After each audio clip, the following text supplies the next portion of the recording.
आपसे आज मैं फर्स्ट इंस्टॉलमेंट जी मैं कैश दे रहा हूँ इनको। भी मेरा इससे पहली किस्त है। आगे जैसे जैसे कैंपेन चलती रहेगी, बढ़ती रहेगी, उस हिसाब से मैं आपके साथ हूँ। आपको ये ऐसी कोई चिंता करने कितना की है सर ये? कितना मैंने गिना? मैंने 11,000 रुपए का दिया। देखिए 11,000 सर ने दिए हैं और हम इनको हाथ जोड़कर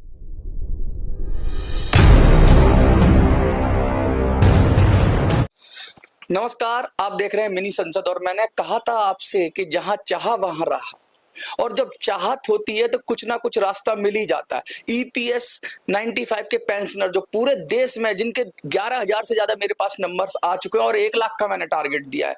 आप तैयार हो जाओ दिल्ली आने के लिए। दिल्ली में आपकी व्यवस्था हो जाएगी। मैंने कहा ना 10,000 लोगों के लिए रोकने के लिए मैं व्यवस्था करूंगा, तो उस व्यवस्था के लिए मैं भाग रहा हूं, दौड़ रहा हूं।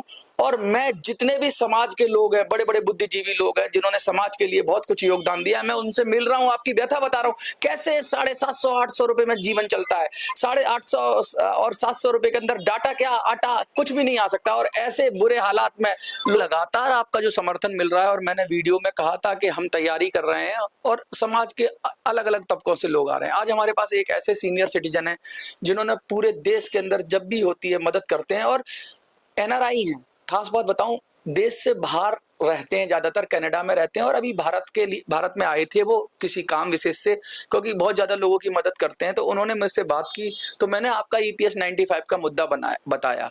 तो ये खुद एक पेंशनर हैं और इनको ये जानते हैं कि जो अपना जो जिंदगी दे देता है अपनी, तो बुढ़ापे में कितनी जरूरत होती है पैसे की। और 850 का जब मैंने बताया, 750 850 की पेंशन मिलती है, EPFO कितनी कम पेंशन देता है, तो इन्होंने कहा नहीं मनोज, इनके समर्थन के लिए खड़े हो जाओ और मैं तुम्हारी मदद करता हूं, और तुमको मैं देखूंगा, तुमको मैं परखूंगा कि तुम कितना लड़ रहे हो, उसी के हिसाब से मैं तुम्हारी हेल्प करूंगा। लेकिन मैं आपसे पहले परिचय करा दूं, उससे पहले मैं सर छोटा सा परिचय आपका, क्योंकि आप बहुत एक बैंकर भी रहे हैं, लेकिन अपना संक्षिप्त परिचय कि भाई कहाँ रहते हैं, क्या करते हैं। मेरा नाम गिरधारी लाल गिरधर है। मैं कनाडा में रहता हूँ, पेंशनर हूँ। वहाँ भी अभी भी इस उम्र में भी वहाँ थोड़ा पार्ट टाइम जॉब भी करता हूँ, लेकिन क्योंकि मेरा इंटरेस्ट बेसिकली इंडिया में है, मैं 2-4-6 महीने बाद आता रहता हूँ। तो अभी इस प्रवास के दौरान मनोज गुप्ता जी से बात हुई, इन्होंने बताया पेंशनर की बात, मुझे अच्छा लगा। मैं तो खुद पेंशनर भी हूँ, सीनियर सिटीजन भी हूँ। तो ऐसे उम्र में पता है जितने जैसे जैसे बुढ़ापा आता है पैसे की ज़्यादा जरूरत होती है। जब इन्होंने ये चर्चा की है 750 800 850 महीना पेंशन है, तो मुझे हैरानी हुई।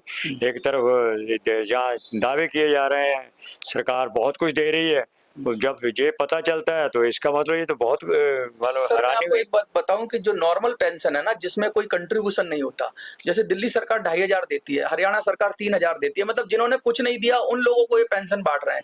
केजरीवाल जी अभी 1,000 महिलाओं को देने की बात कर रहे हैं। लेकिन जो EPFO जिसने अपना पैसा जमा किया 30 साल 35 साल 20 साल 25 साल ऐसे ऐसे पैसा कंट्रीब्यूशन किया, और उसके बाद उसको 750 का पेंशन आ रही है, तो क्या चक्कर है सर ये? बेसिकली क्योंकि कनाडा में रहता हूँ, वहाँ का सिस्टम मैंने स्टडी किया है। हाँ। यहाँ कम से कम 7,000 रुपये महीना पेंशन मिनिमम होनी चाहिए। हाँ।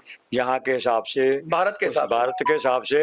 हाँ। उस हिसाब से मैं तो खुद आपके साथ इस कैंपेन में जुड़ूंगा। हाँ। जैसे अगर मेरे पास टाइम हुआ तो मैं आपकी स्टेज पर भी आऊंगा, आप कैंपेन के साथ जुड़ूंगा। आज मैं तो इतने करता हूँ, मैं तो तन मन धन से आपके साथ जुड़ने को तैयार हूँ। आप तो बहुत बड़े बड़े प्रोमिनेंट लोगों को जानते हैं, बहुत ऐसे लोगों को जानते हैं जो हमारे आंदोलन को मदद करेगा। कोई गरीब पेंशनर है, 700-800 जिसको मिल रहे हैं, वो कैसे लड़ पाएगा लड़ाई? हमने जो योजना बनाई है, हमने कहा दिल्ली की 7 सीटों को हम फतेह करेंगे, और दिल्ली में 10 लाख के करीब परिवार है पेंशनर्स के, और EPFO के मिला के 10 से 15 लाख, यानी एक परिवार में तो लोग होंगे। 50 लाख वोटर है EPFO से जुड़ा हुआ दिल्ली के अंदर।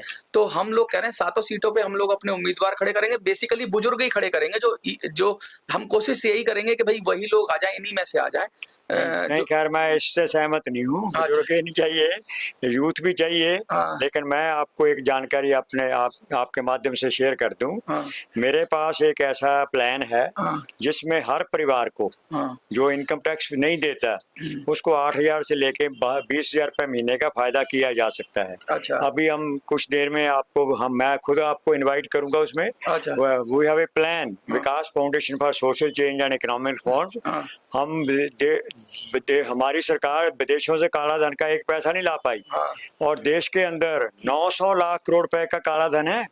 अगर वो जब्त कर दिया जाए, जो वोटर है, मैं तो उल्टा आपसे अपील करूंगा, जो भी वोटर आपको वोट देने आए, जो आपकी सरकार बनाए, उसको 5,000 रुपये महीना अगले 10 साल दिया जा सकता है। मतलब कितनी बड़ी बात कर रहे हैं आप। किसी को चैलेंज, मेरा ओपन चैलेंज है, प्राइम मिनिस्टर को, फाइनेंस मिनिस्टर को, कोई एमपी आ जाए, कोई बीजेपी का प्रवक्ता आ जाए, कोई केजरीवाल का प्रवक्ता आके, मैं उससे ओपन डिबेट करने को तैयार हूँ। वीडियोग्राफी करो और कोई मुझे उसके गलत साबित कर दे, मैं उनको मान जाऊंगा। अच्छा, तो ये एक्चुअली क्या प्रॉब्लम क्या है इस देश में, सभी लोग ना रेवड़ी की बात करते हैं, फ्रीबी की बात करते हैं।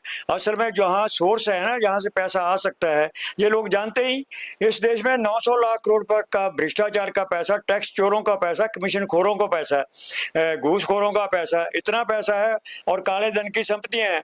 मुझे अभी याद है, राम जेठमलानी ने राज्यसभा में उस टाइम के वित्त मंत्री अरुण जेटली से कुछ सवाल पूछा था, जिसके उत्तर में अरुण जेटली जी ने अमित शाह जी की हाजिरी में, तब अमित शाह जी बीजेपी के अध्यक्ष होते थे, इन्होंने ये बात कही थी कि विदेशों में 90 लाख करोड़ रुपए का काला धन है।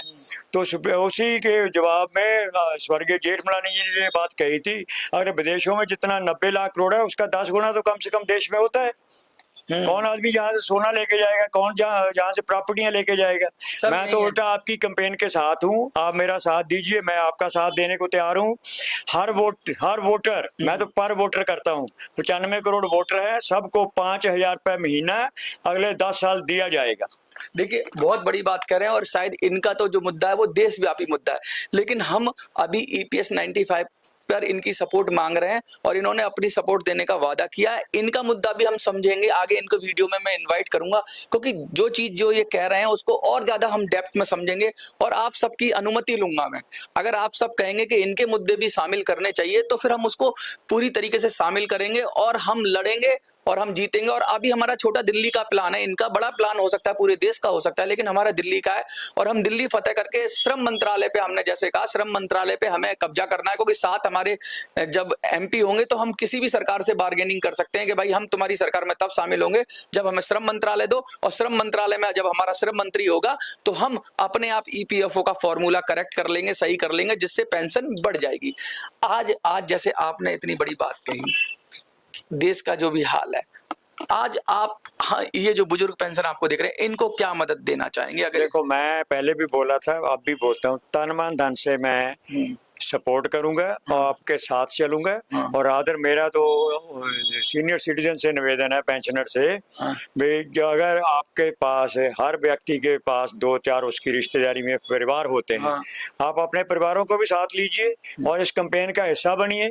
मैं अपनी तरफ से आज मैं ये कह रहा हूँ, मेरी तरफ से आज मैं फर्स्ट इंस्टॉलमेंट ये मैं कैश दे रहा हूँ इनको, भाई मेरा इससे पहली किस्त है।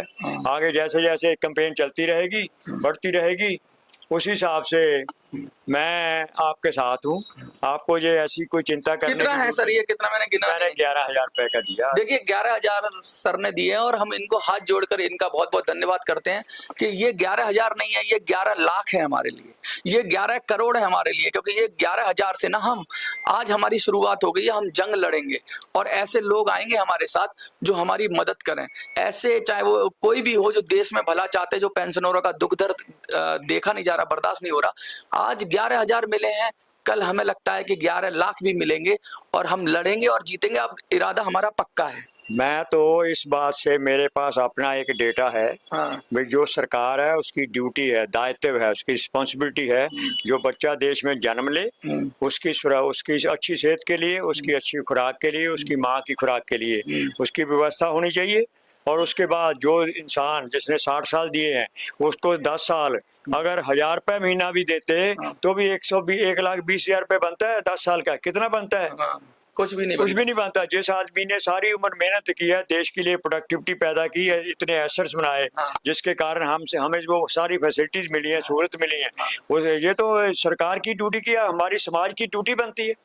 मैं तो I feel it's my duty, so I am coming forward. मैं कोई आसान नहीं कर रहा है, ये हर व्यक्ति का फर्ज बनता है। जो इतनी बातें करते हैं, भाई हम समाज के लिए ये करते हैं, हमने वो कर दिया, मुझे तो शर्म महसूस हुई जिस टाइम मुझे ये पता चला भी जिस आदमी ने 30 साल 35 साल समाज से देश के लिए दिए, अपना कार्य किया, सर्विस की, उसको 700 रुपये महीना मिले, 800 रुपये महीना मिले, ये तो शर्म की बात है।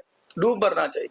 सरकारों मेरा तो अपना निवेदन है भी मैं तो चाहता हूँ अकेले सीनियर सिटीजन नहीं, ये इनके बच्चे भी हैं, इनके रिश्तेदार भी हैं, इन क्या आप सब देशवासी, दिल्ली वासियों का क्या, मैं तो देशवासियों को अपील करूंगा, आप सबकी ये रिस्पॉन्सिबिलिटी बनती है, इनका समर्थन कीजिए, इनकी जायज मांगनी है, इनका राइट है, मैं इसको मांग नहीं समझता, ये जो contribution है। सरकार की के लिए शर्म की बात है और सरकार को ये मानना चाहिए हर हालत। मैं इसके लिए आपके साथ समर्थन देने के तैयार हूं। बहुत बहुत शुक्रिया आपका गिरधारी जी, जो आपने हमें आज ये समर्थन दिया। ये एक बूंद है ना समंदर के बराबर है, और हम लड़ेंगे और जीतेंगे। सब लोग लिख दो शुक्रिया, सब लोग थैंक्स लिख दो। जो भी लोग इंग्लिश में लिखेंगे थैंक्स लिखेंगे, थैंक्स गिरधारी जी लिख देंगे, और जो हिंदी में लिखेंगे वो शुक्रिया गिरधारी जी लिख दीजिए। कम से कम हम उनका जो हमें मदद कर रहा है उसका शुक्रिया। नहीं सर, देखिए हमारा फर्ज है, आप सब कमेंट में लिखिए। ये 11,000 नहीं है, हमारे लिए 11 लाख है। टैक्स लेने के लिए नहीं किया है, इस पार्ट ऑफ मेरा अपना कॉन्शियस मुझे बोलती है भी मुझे ये करना चाहिए, दिस ड्यूटी। देखते रहिए मिनी संसद।